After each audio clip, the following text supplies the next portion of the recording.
कि PR, narrative change और पालतू मीडिया के सहारे एक बार फिर उनकी नैया पार हो जाएगी। परसों शिक्षा मंत्री जी ने शर्मनाक परिस्थितियों में अपना इस्तीफा दिया और कल यहीं मकर द्वार पर मेरे सत्ता पक्ष के सांसदों ने जिंदाबाद के नारे चिल्लाते हुए उनका संसद में ऐसे स्वागत किया जैसे मानो कोई सुपरस्टार पहुंच गए हैं। विडंबना देखिए महोदय, जब भूतपूर्व शिक्षा मंत्री को मुकुट पहनाया जा रहा था, स्वागत हो रहा था उनका, तब महाराष्ट्र में एक परिवार पेपर लीक पीड़ित अपनी बेटी की आत्महत्या का शोक मना रहा था।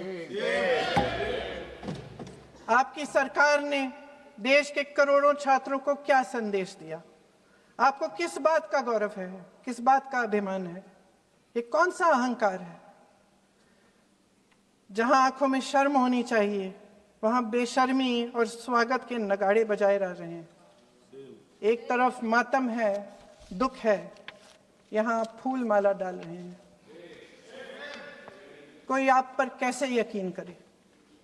प्रधानमंत्री महोदय जी ने नया शिक्षा मंत्री चुना, एक ऐसे व्यक्ति को इस पद पर आसीन किया जिसने एक गर्भवती महिला के बलात्कारियों की रिहाई पर अपनी सहमति व्यक्त की, खुशी जताई।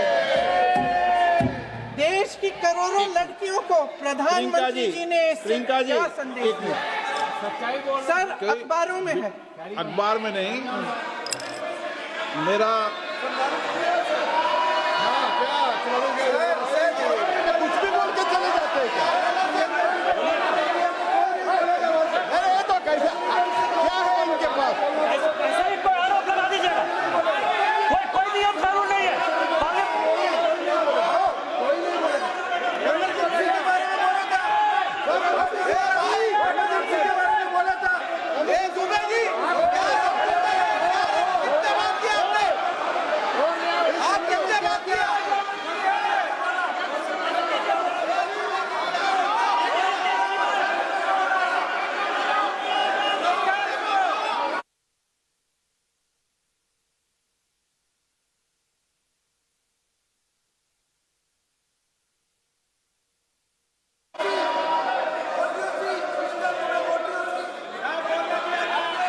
अध्यक्ष महोदय जी, जो श्रीमती प्रियंका वाड्रा गांधी जी बोल रही थी, तो बीच में उनके वहाँ से भी टोका टोकी पहले भी हुए, हमारे यहाँ से भी हुए थे।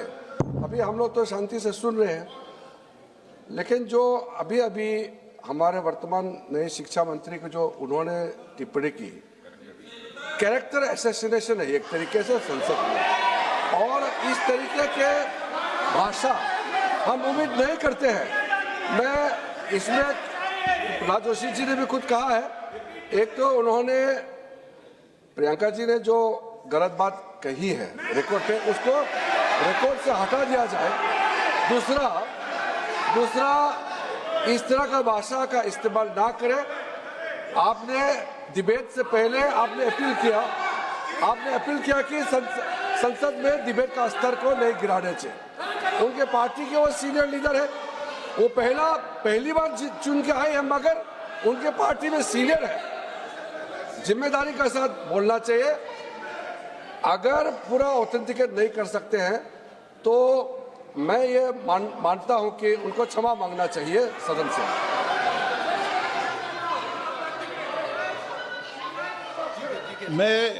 मेरा मत ये सदन के अंदर, ये सदन सर्वोच्च लोकतांत्रिक संस्था का सदन है, इसका एक एक शब्द हमेशा रिकॉर्ड में रहता है। मैं माननीय सदस्य से आग्रह करूंगा कि बिना तथ्यों के हमें इस तरीके के सदन के पटल पर बात नहीं होनी चाहिए।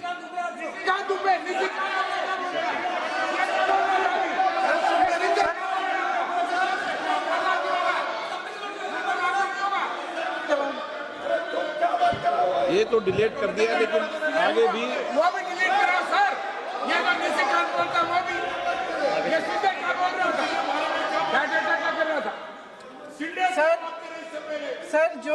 जो प्रहलाद जोशी जी ने बिल्किस बानो के बलात्कारियों की रिहाई पर जो बयान दिए, उसका प्रमाण मैं आपको दे दूंगी, मैं भेज दूंगी।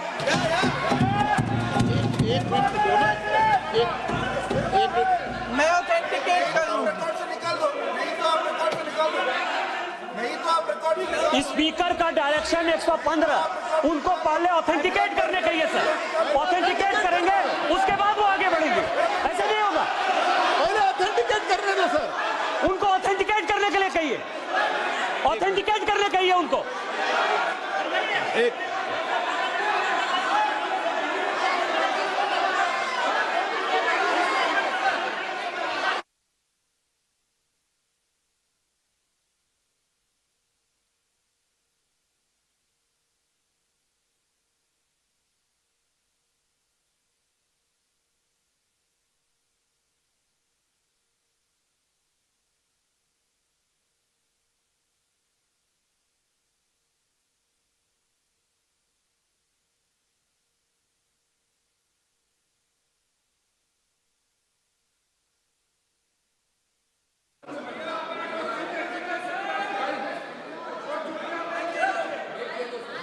आप उनको बोलने दो, आप मत करो डिस्टर्ब। मैं एक विषय बता दूं, एक मिनट बताऊं।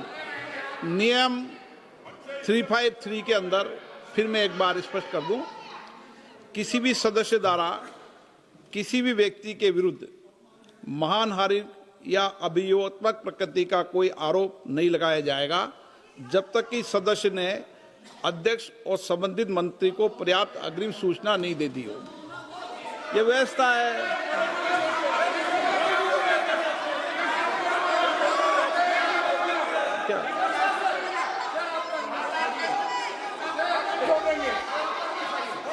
House, ma'am. The same house. Honorable Shrikant Bey told, still that is in the record about Indira Gandhi ji.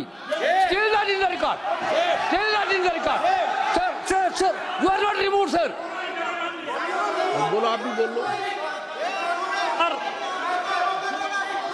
Sir, केसी वेणुगोपाल जी ने जो नाम लिया है और मैं नेहरू जी के बारे में जो बात कहा है मैंने सर, मैं उस पर कायम हूं और मैं किताब जो है ऑथेंटिकेट करने के लिए तैयार हूं। अय्याज थे नेहरू, अय्याज थे।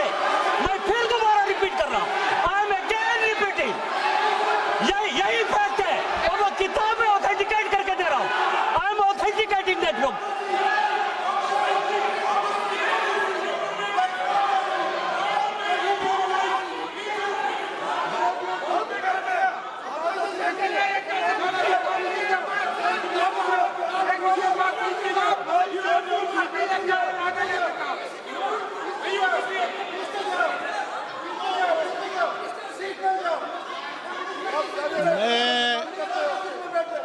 मैं जब आसन पर होता हूं, जो मैं व्यवस्था देता हूं, चाहे सत्ता पक्ष हो या प्रतिपक्ष हो, मैं समान व्यवस्था देता हूं। मैं जब आसन पर होता हूं,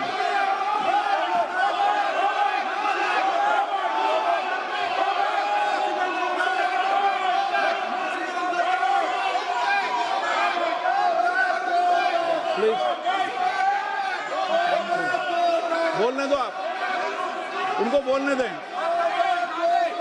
उनको बोलने दें। नो, अरे आप उनको नहीं बोलने देना चाहते?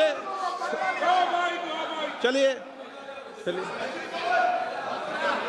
114 प्लीज चाहिए। सर प्रियंका जी को ऑथेंटिकेट करना चाहिए। आप जो मिस इन्फॉर्मेशन कर रहे हैं, नहीं तो मिस इन्फॉर्मेशन के लिए कार्रवाई करना चाहिए सर। क्या कुछ भी बोल के चल सकता है क्या? और procedure for the minister the correcting the mistake 114 में अगर वो आपने जो रूल का जिक्र किया 353 में, मुझे कोई नोटिस नहीं दिया है, मैं इधर प्रेजेंट हूँ और मैंने ऐसे कैसे बिना ऑथेंटिकेशन बोल सकते, मुझे बिना नोटिस दिए हुए। इसलिए मैं इसको खंडन करता हूँ और उसको एक्सपेल करना चाहिए और उनको माफी मांगना चाहिए।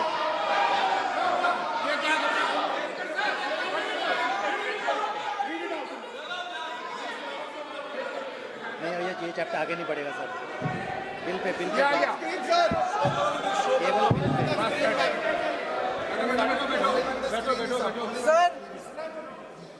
Sir, here is a newspaper माननीय article. सदस्य, सर अरे आप पूरा बुकी लेके आए आपने बुकी लेके आ सकता है Sir, written by a respected माननीय journalist, सदस्य, I will authenticate using this, sir. आप माननीय सदस्य प्लीज इसको छोड़ दें। नहीं बात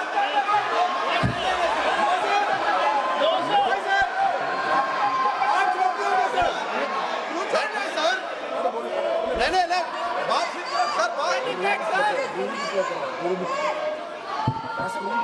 सर, अगर जोशी जी अपने बयान का इस खंडन कर विधेयक रहे पर ही हैं क्या? चर्चा होगी। आप इस बयान का खंडन कर रहे हैं क्या नहीं, जोशी जी? माननीय से पूछेगा। सदस्य, मैं आपसे फिर आग्रह कर रहा हूं, इस सदन में इस विधेयक पर ही चर्चा होगी। फिर भी नो, पंडित नारू को क्या ये विधेयक का विषय नहीं है। आप नो, आप बोलो तो विधेयक पे बोलो, ये मेरी अपेक्षा आपसे। प्लीज सर, करो। छोड़िए, ये रखो। इस विषय को छोड़िए।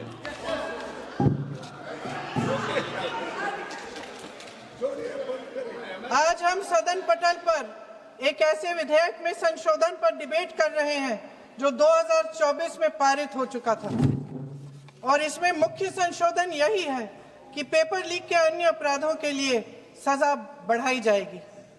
मगर जब से ये विधेयक पारित हुआ तब से अब तक इस सरकार ने एक भी अपराधी को सजा नहीं दी।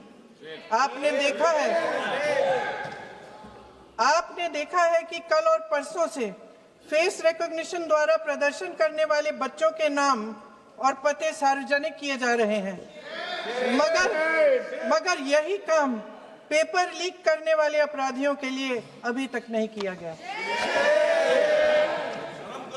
ना इस विधेयक पे पेपर लीक रोकने के कोई ठोस कदम है। इससे देश के युवाओं का भरोसा कैसे बनेगा? अध्यक्ष महोदय, आदरणीय प्रधानमंत्री महोदय जी को आपके माध्यम से मैं कहना चाहती हूं कि शायद उन्हें अपने सलाहकार बदलने चाहिए। वे असलियत से एकदम टूट चुके हैं। नई कमेटियां बनाने से काम नहीं चलेगा। उनका अध्यक्ष चाहे कोई भी हो। राधा कृष्ण कमेटी भी व्यवस्था में सुधार लाने के लिए बनी थी। आज तक उसकी एक सिफारिश लागू नहीं हुई है, और इस नई कमेटी में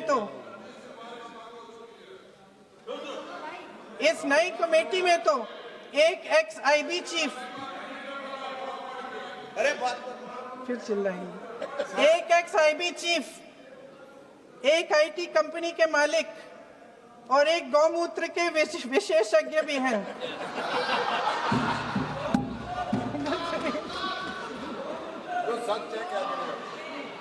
इन्हें शिक्षा के बारे में क्या पता जी? सर, सच है। आप आज मेरे से नाराज हो रहे हैं। बस मुस्कुरा लीजिए। उनको आपने भी चुनाव लड़ा।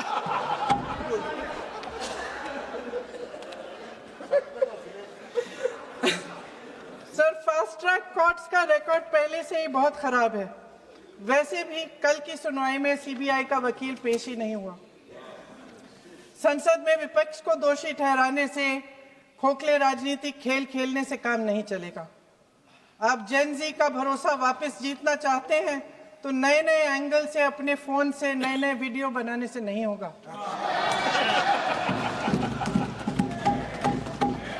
प्रधानमंत्री जी को कैमरे का एंगल नहीं, दिल का एंगल बदलना पड़ेगा। ये जेनरेशन जागरूक है, समझता है, झूठ पहचानने की उसकी अपार क्षमता है। इनका दिल और दिमाग जीतने के लिए आपको सच्चाई पर उतरना पड़ेगा। आपके शासन के चलते इस नौजवान पीढ़ी के साथ घोर अन्याय हुआ है, बर्बरता हुई है। इस सच्चाई को स्वीकार करिए। अपनी जिम्मेदारी से पीछे हटने से काम नहीं चलेगा। आदरणीय प्रधानमंत्री महोदय जी, आपको जिम्मेदारी लेनी पड़ेगी, ठोस कदम उठाने पड़ेंगे। शिक्षा विशेषज्ञों को इकट्ठा कीजिए, छात्रों, अध्यापकों, सभी स्टेक होल्डर्स को साथ लेकर, अन्य विचारधाराओं के थॉट लीडर्स के साथ गहरी चर्चाएं करवाकर एक नई शिक्षा प्रणाली तैयार कीजिए। मौजूदा नेशनल एजुकेशन पॉलिसी में 8 महीने तो एग्जाम चलते हैं, अध्यापकों को पढ़ाने का समय नहीं मिलता। सिर्फ आरएसएस के लोगों से भरने की बजाय सिस्टम को शिक्षित, एजुकेटेड, उन्नत और उदार दृष्टिकोण के लोगों से भी भरिए, जिनकी योग्यता सिर्फ उनकी विचारधारा न हो। रोजगार पैदा करने के सख्त कदम उठाइए, इस पर फोकस करिए। मेडिकल कॉलेजेस की संख्या बढ़ाइए, चिकित्सा शिक्षा का विस्तार कीजिए, ताकि ये बच्चे जो मेहनत कर कर के भी अपने भविष्य नहीं बना पा रहे हैं, एक उज्जवल भविष्य का सपना देख पाए। अध्यक्ष महोदय, छात्रों को सड़क से हटाया जा सकता है, लेकिन उनके सवालों को नहीं। हर लाठी जो किसी लड़की पर, किसी लड़के पर चली है, वे बच्चों की पीठ से ज्यादा सरकार की साख पर पड़ी है। देश के नौजवान न्याय मांग रहे हैं, भीख नहीं। वे यहां सरकार गिराने नहीं, अपना भरोसा बचाने के लिए आए थे। अध्यक्ष महोदय, आपके माध्यम से मैं सरकार को कहना चाहती हूं, अपनी साख बचाइए, अपनी नीयत ठीक करिए, अपनी अकड़ का इलाज कीजिए, अपने वादों पर अमल कीजिए। आपके शासन में हमने बड़ी बड़ी चोरियां देखी हैं। चुनाव में वोटों की चोरी, राम मंदिर में चंदा की चोरी, आपके उद्योगपति मित्रों द्वारा देश की संपत्ति की चोरी, किसानों की जमीन की चोरी, लेकिन सबसे बड़ी चोरी, हाँ ठीक है, सबसे बड़ी चोरी तब हुई। कहिए, बोलिए।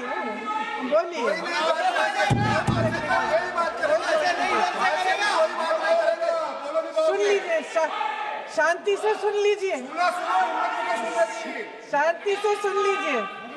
आपको मौका मिलेगा, आप जितनी भी चोरियों की बात करना चाहते हैं आप कर लीजिए, अभी मेरा समय है। सबसे बड़ी चोरी तब हुई जब देश के नौजवानों के भविष्य, उनके सपने चुराए गए। भविष्य की चोरी, सपने की चोरी किसी भी चोरी से कहीं बड़ी होती है महोदय। अगर देश का युवा निराश हो जाए, अगर देश का युवा निराश हो गया, उसकी उम्मीद टूट गई, तो सबसे बड़ी हार भारत की हार होगी। और हम कांग्रेस और विपक्ष के लोग जान दे देंगे, मगर भारत की हार नहीं होने देंगे। जय हिंद। सर, अब तो मुस्कुरा लीजिए, भाषण खत्म।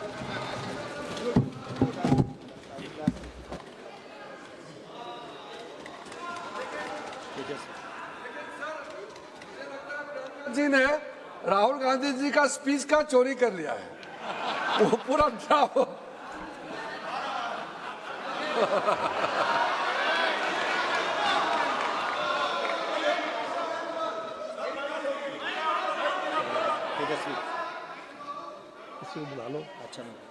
तेजस्वी सूर्या,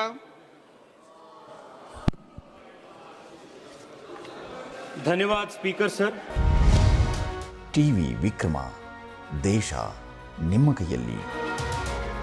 ಈ ಕಾರ್ಯಕ್ರಮ ನಿಮಗೆ ಇಷ್ಟ ಆಗಿದ್ದಲ್ಲಿ ಲೈಕ್, ಶೇರ್ ಹಾಗೂ ಕಮೆಂಟ್ ಮಾಡಿ. ಟಿವಿ ವಿಕ್ರಮದ ಕಾರ್ಯಕ್ರಮಗಳನ್ನು ನಿರಂತರವಾಗಿ ವೀಕ್ಷಿಸಲು ಸಬ್ಸ್ಕ್ರೈಬ್ ಮಾಡಿ, ಬೆಲ್ ಐಕನ್ ಒತ್ತಿ.